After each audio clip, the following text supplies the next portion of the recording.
Yeah. Well, what we did when we started working on the script together, because I worked on it with Steven, directly with Steven, because I wanted it to be as realistic and as true to Rambo as I could. So what we did was we started drawing lines that would connect different paradoxes of the Rambo universe. So, for example, we have Stephen Chang's original notes from First Blood. So the first, 13 scenes of the movie are his original notes. Yeah. But we started drawing these lines, like David Morrell in his novel has Rambo getting shot in the thigh. And that's how he gets captured. So we did a cross thing where instead of Rambo falling in the hole, Rambo would notice that there was these traps and start moving through them. Yeah. And Stephen Chang would snipe him in the thigh, and then he would fall into the hole. Different things like that we added in, like the snake scene.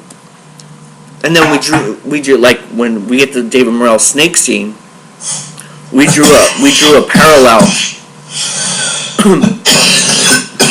Whew. Bless you.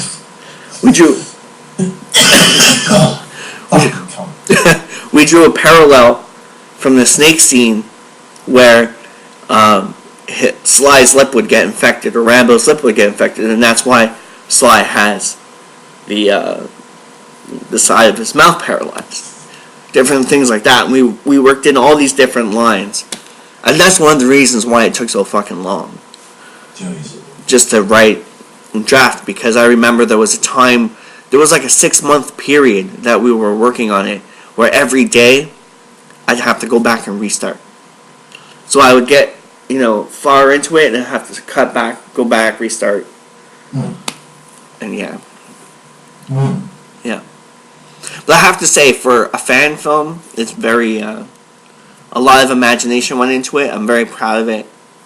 And so what cameras are you using to shoot that again? He's got a red cam. Oh, right, yeah. So we're doing that.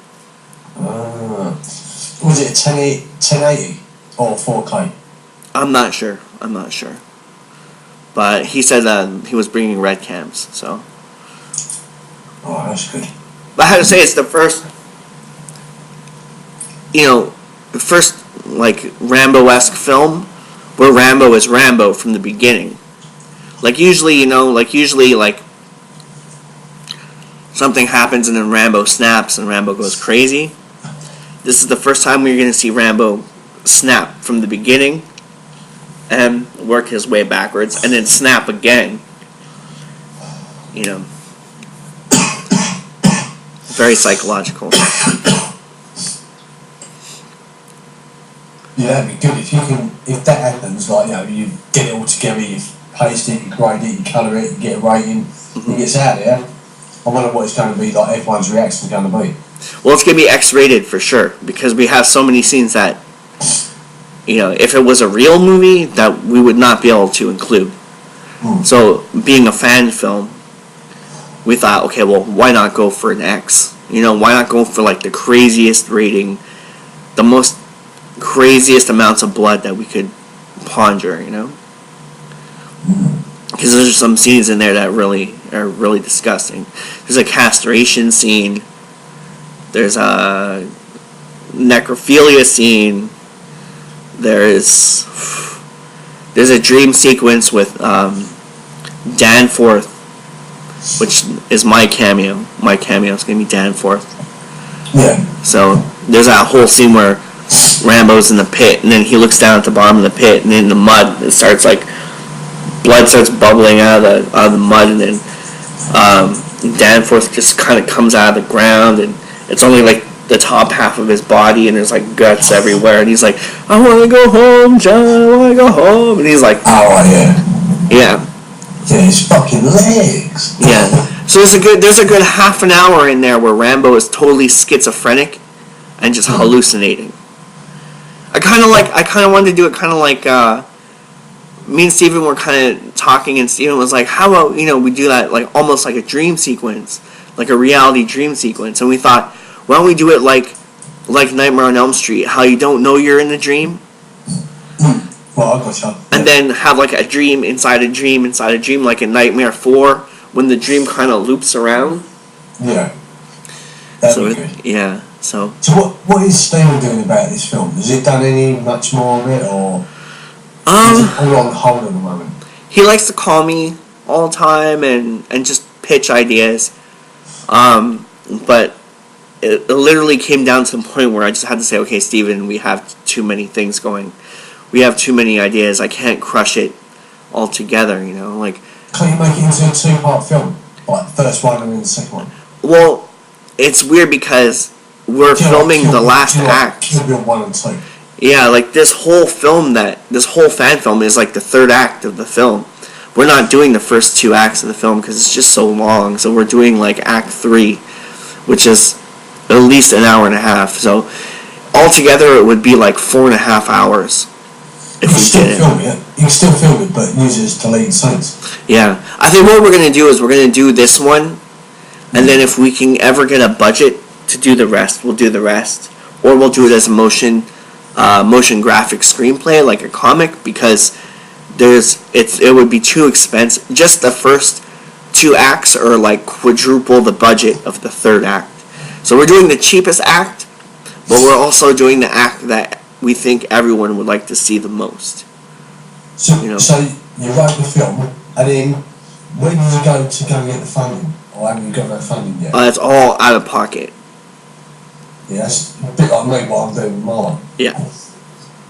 So it's hard, ain't it? It's really hard. Yes, it is. Yes, it is. Like down to the point where like Steven was supposed to put money in, and I said, how about instead of putting the money in, you use that just to pay your plane ticket here in your hotel. Instead, you know, that way it kind of saves. So shoestring budget, very very shoestring. The cool thing is that we get to use the red cams for free, so at least that's, you know. So when did you fly over here to do his bit? First we're gonna do voiceover. Yeah. And then when we find out who's gonna, like, when the filming's gonna be and when the set's ready and all that, then we'll talk about bringing him over. Yeah, because Mickey was on tour. He was playing Vegas and all that, so he just got back, and they're finishing up filming. And Tasso just did a documentary for CBC, so he's still finishing that. So we're still waiting to get a good set start date. Which, you know, when Sly said recently that he wasn't going to do any more Rambo films, Steven called me the next day and he was like, "We got to jump on this now." But, you know, like with scheduling, it's hard. It's hard because I'm kind of like the gatekeeper. I got to kind of schedule everybody, and it's not as easy as people think, you know. Like, if they knew what we was doing, like you're doing that and I'm doing this, then it's really a lot into it. It's not like, you know, get one, film it done, sorry. I think it's easy, but it's not easy. It's like, it does you anything, like, People will definitely see the script online probably before we start even trying to film, you know. Don't release the script because people might steal them ideas. Yeah, we've had a couple of those so far. We've had 2 or 3 of those go around so far. That's the only reason why I've been kind of like choosing who I show and giving it to them. Because like with this one here, with my one, I'm not putting it out there at all until it's completely done. People read the synopsis. The synopsis is like just a little breakdown of the story. Yeah. But all the scenes in there, I'll keep that in there. That is not going online. Because people see it online and go and say, "Oh, we'll take that idea." But hang on a minute, I copyrighted that. So it's a bit difficult. I don't really want people to leak it out. So I was thinking about giving you a bigger part. Alright. I was thinking maybe changing your character for a different character and giving you like a longer part. Because Trauman's very short. He's only in there for like 5 minutes. Yeah. So I was thinking maybe giving you something bigger. And also, Bud Marisi looks exactly like Richard Crenna. Yeah. So I was thinking, okay, we'll give that to him, and I know we're switching out for his daughter to play Ko Bao, because I made a mistake in the age bracket of how old Ko Bao would be at that time. Yeah. So his daughter actually fits the age bracket that we were looking for. So we were thinking about that.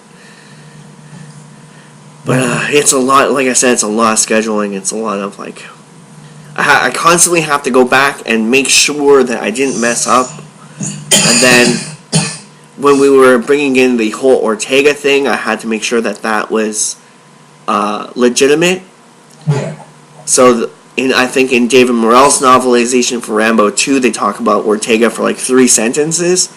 So I had to literally go back and reread 300 pages just to make sure that I wasn't mistaken on one tiny cameo. You know, just little setbacks like that. So I hope that like when we finally do start getting this thing on the roll, that people really do know that we're serious. Because we actually are taking the time to actually go back and fill in every single little blank to make sure it's like the fan film of fan films, you know. Yeah. And I think it's even cooler that we're doing it for free, and that we're giving it away for free, so that, you know, the fans can watch it for free. Oh, you ain't gonna put it out to festivals or anything like that? I don't know. I'm gonna give the original print to David Morrell. Yeah. Whatever he wants to do with it, he can do with it. But for me, it's just a love letter to, you know, from the fans, for the fans, by the fans. Yeah. You know. That'd be good. Yeah.